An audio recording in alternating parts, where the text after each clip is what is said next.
Indian വിദേശകാര്യമന്ത്രി S Jaishankar റഷ്യയിലേക്കെത്തി. റഷ്യൻ്റെ ഉപപ്രധാനമന്ത്രിയായ ഡെനിസ് മാൻട്രോവിൻ്റെ ക്ഷണപ്രകാരമാണ് എസ് ജയശങ്കർ അവിടേക്ക് എത്തിയത്. അദ്ദേഹത്തിന് ഊഷ്മളമായ സ്വീകരണമൊക്കെ ലഭിച്ചു.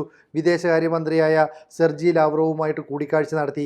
ഇരു രാജ്യങ്ങളും തമ്മിലുള്ള വ്യാപാരവും നിക്ഷേപവും ഒക്കെ വൈവിധ്യവൽക്കരിക്കാനുള്ള നടപടികൾ സ്വീകരിക്കണം, സൈനിക നയതന്ത്ര നിലപാടുകൾ കൂടുതൽ ശക്തമാക്കണം തുടങ്ങിയവയാണ് പ്രധാനമായിട്ടും ലക്ഷ്യമിടുന്നത്.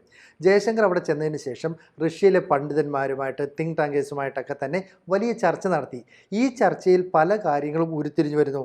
അതായത് നമ്മുടെ വിദേശകാര്യമന്ത്രി അധ്യക്ഷനായിട്ട് അവിടെ ഇന്ത്യ റഷ്യ ഇൻ്റർ ഗവൺമെൻറ്റൽ കമ്മീഷൻ്റെ പല ചർച്ചകളും നടക്കുന്നുണ്ട്. അത് വ്യാപാരവുമായി ബന്ധപ്പെട്ട്, സൈനിക സാങ്കേതിക മേഖലയുമായി ബന്ധപ്പെട്ട്, ശാസ്ത്രവുമായി ബന്ധപ്പെട്ട്, സാംസ്കാരിക രംഗവുമായി ബന്ധപ്പെട്ട്, അങ്ങനെ എല്ലാ മേഖലകളിലും ചർച്ച നടത്തണം. ഒപ്പം തന്നെ ഇന്ത്യക്ക് മേൽ അമേരിക്ക വലിയ താരിഫുകളൊക്കെ പ്രഖ്യാപിച്ച ഒരു സാഹചര്യത്തിൽ റഷ്യയുമായിട്ടുള്ള വ്യാപാര ബന്ധം കൂടുതൽ ദൃഢമാക്കണം, ഇന്ത്യ റഷ്യയിൽ നിന്ന് ഓയിൽ വാങ്ങുന്നത് നിർത്തരുത്, അതിന് വേണ്ട ഉദാരമായ നിലപാടുകൾ സ്വീകരിക്കും തുടങ്ങിയ സഹായങ്ങളൊക്കെയാണ് റഷ്യ പ്രഖ്യാപിച്ചിരിക്കുന്നത്. ഇപ്പോൾ വ്ളാഡിമിർ പുടിനുമായിട്ടും ഒരു കൂടിക്കാഴ്ചയൊക്കെ നടത്തും.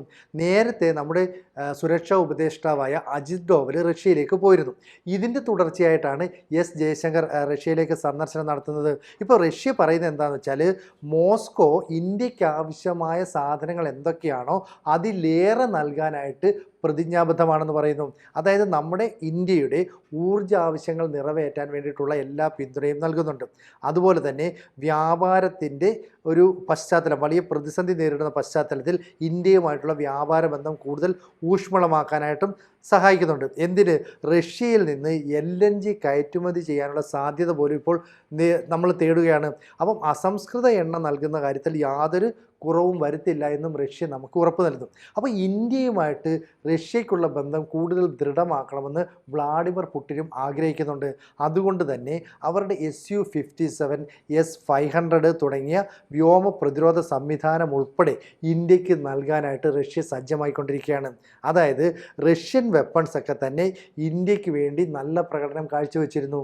പഹൽഗാം ആക്രമണത്തിന് ശേഷം ഓപ്പറേഷൻ സിന്ദൂർ നടപടികളുമായി നമ്മൾ മുന്നോട്ട് പോയപ്പോൾ തുർക്കിയുടെയും ചൈനയുടെയും ഒക്കെ ആയുധങ്ങളുമായിട്ട് പാകിസ്ഥാൻ വന്നപ്പോൾ അതിനെ പ്രതിരോധിക്കാൻ മുന്നിൽ നിന്നത് ഈ റഷ്യൻ ആയുധങ്ങളാണ്. നമുക്കറിയാം, പാകിസ്ഥാൻ്റെ അവാക്സ് വിമാനം ഏതാണ്ട് 250 കിലോമീറ്റർ അകലെ നിൽക്കുന്ന ആ വിമാനത്തെ പോലും S-400 ഉപയോഗിച്ചാണ് നമ്മൾ തകർത്തത്. അപ്പോൾ സുഖോയ് Su-57 യുദ്ധവിമാനങ്ങൾ, സുഖോയ് Su-35 ജെറ്റുകൾ, air to air R-37 missile, S-500 വ്യോമ പ്രതിരോധ സംവിധാനം എന്നിവയൊക്കെ നൽകാമെന്ന ഒരു വാഗ്ദാനമാണ് ഇപ്പോൾ മുന്നിലേക്ക് വെച്ചത്. പക്ഷേ പല കാരണങ്ങൾ കൊണ്ട് ഇപ്പോൾ കൂടുതൽ ആയുധങ്ങളൊന്നും വാങ്ങണ്ട എന്നൊരു തീരുമാനത്തിലാണ് നമ്മൾ നിൽക്കുന്നത്.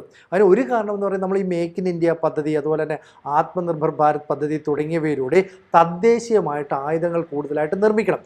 പക്ഷേ ലോകമാകമാനം ഒരു യുദ്ധസമാനമായ സാഹചര്യം ഉരുത്തിരിഞ്ഞു വരുന്നു എന്ന ഒറ്റ കാരണം കൊണ്ട് നമുക്ക് ഇത്തരം ആയുധങ്ങൾ വാങ്ങേണ്ട സാഹചര്യം കൂടിയുണ്ട്.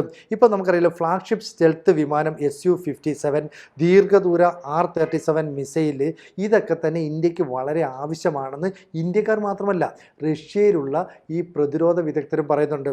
അതായത് ഈ centre for analysis of world arms ട്രേഡിൻ്റെ ഡയറക്ടറും അവിടുത്തെ ഈ പ്രതിരോധ മാഗസിൻ്റെ എഡിറ്റർ ഇൻ ചീഫുമായ ഇങ്കാർ കൊറോട്ചെങ്കോയും ഇക്കാര്യം വളരെ വ്യക്തമായിട്ട് പറയുന്നുണ്ട്. കാരണം ഇന്ത്യയും റഷ്യയും തമ്മിലുള്ള ഈ സഹകരണം മെച്ചപ്പെടുത്തിയും ഇന്ത്യൻ ആയുധ ശേഖരത്തിലേക്ക് റഷ്യൻ ആയുധങ്ങൾ വരേണ്ടതിൻ്റെ ആവശ്യകത കൂടി വരികയാണെന്നുമാണ് ഇദ്ദേഹം പറയുന്നത്.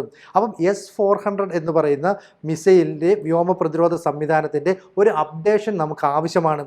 ഈ അപ്ഡേഷൻ S-400A-235 ABM മിസൈൽ എന്നതിന് പകരമായിട്ട് ബാലിസ്റ്റിക് വിരുദ്ധ മിസൈലുകളൊക്കെ നമ്മൾ സജ്ജമാക്കുന്നു. അതായത് ഇതിൻ്റെ അപ്ഡേറ്റഡ് വേർഷൻ നമ്മൾ ആവശ്യപ്പെടുന്നു എന്നാണ് മനസ്സിലാക്കുന്നത്. അപ്പം Almas and air defence concern ആണ് ഈ S-500 നിർമ്മിക്കുന്നത്.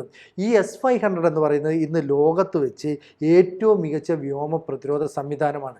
അതിനെ കബളിപ്പിച്ചൊരു മിസൈലിനോ റോക്കറ്റിനോ മറ്റ് വെപ്പൺസിനോ ഒന്നും തന്നെ ഒരു രാജ്യത്തേക്കും പ്രവേശിക്കാൻ കഴിയില്ല എന്നാണ് റഷ്യയുടെ അവകാശവാദം.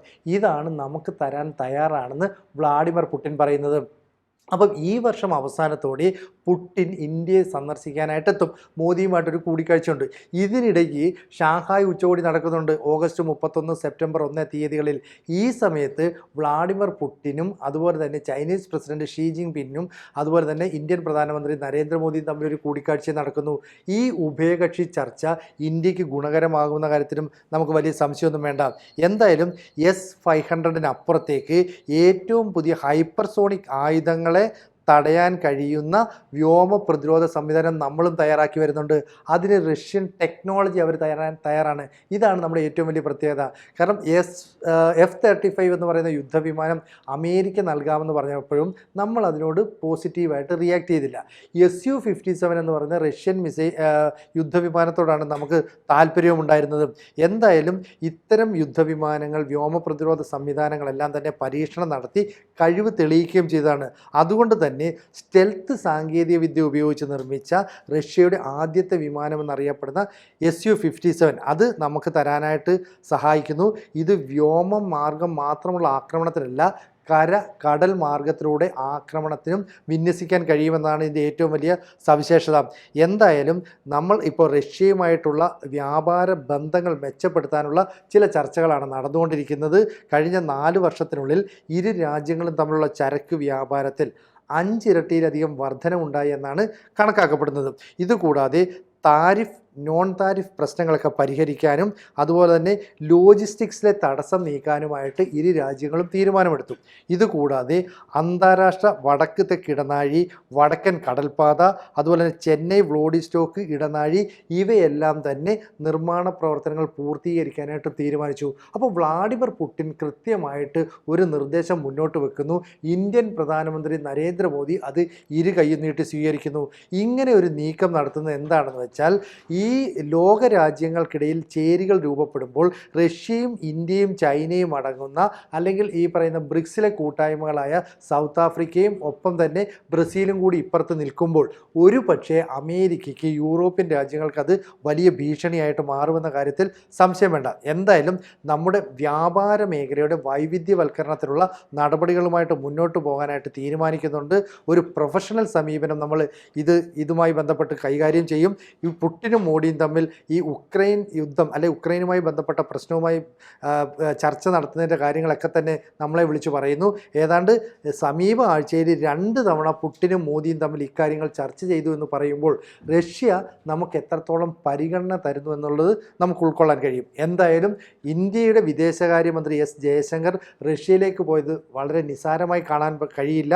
നമ്മുടെ സുരക്ഷാ ഉപദേഷ്ടാവായ അജിത് ഡോവൽ പോയതിന് തൊട്ടു പിന്നാലെയാണ് മോസ്കോയിലേക്ക് നമ്മുടെ വിദേശകാര്യമന്ത്രി പോകുന്നത്. ഇനി ഇന്ത്യൻ പ്രധാനമന്ത്രി നരേന്ദ്രമോദിയും റഷ്യൻ പ്രസിഡന്റ് വ്ളാഡിമിർ പുടിനും അതുപോലെ തന്നെ ചൈനീസ് പ്രസിഡന്റ് ഷീ ജിൻ പിങ്ങും തമ്മിൽ ചൈനയിൽ വെച്ചൊരു കൂടിക്കാഴ്ച നടത്താൻ പോകുന്നു. ഷാങ്ഹായ് ഉച്ചകോടിയുടെ ഭാഗമായിട്ടാണ്. ഈ ഉച്ചകോടിയിലൂടെ ഇരു രാജ്യങ്ങളും തമ്മിലുള്ള ബന്ധം കൂടുതൽ ദൃഢമാകുമെന്നാണ് ഇപ്പോൾ പുടിൻ നേരിട്ട് ഈ ജയശങ്കറോട് പറഞ്ഞിരിക്കുന്നത്. വ്യാപാര, സൈനിക, നയതന്ത്ര ബന്ധങ്ങളെല്ലാം തന്നെ ദൃഢമാക്കാനും ഇരു രാജ്യങ്ങളും തമ്മിൽ തീരുമാനങ്ങൾ കൈക്കൊള്ളുന്നു. കൂടുതൽ വാർത്തകളും വിശേഷങ്ങളും നിങ്ങളിലേക്ക് എത്താൻ ABC മലയാളം സബ്സ്ക്രൈബ് ചെയ്യുക, ബെൽ ബട്ടണും അമർത്തുക.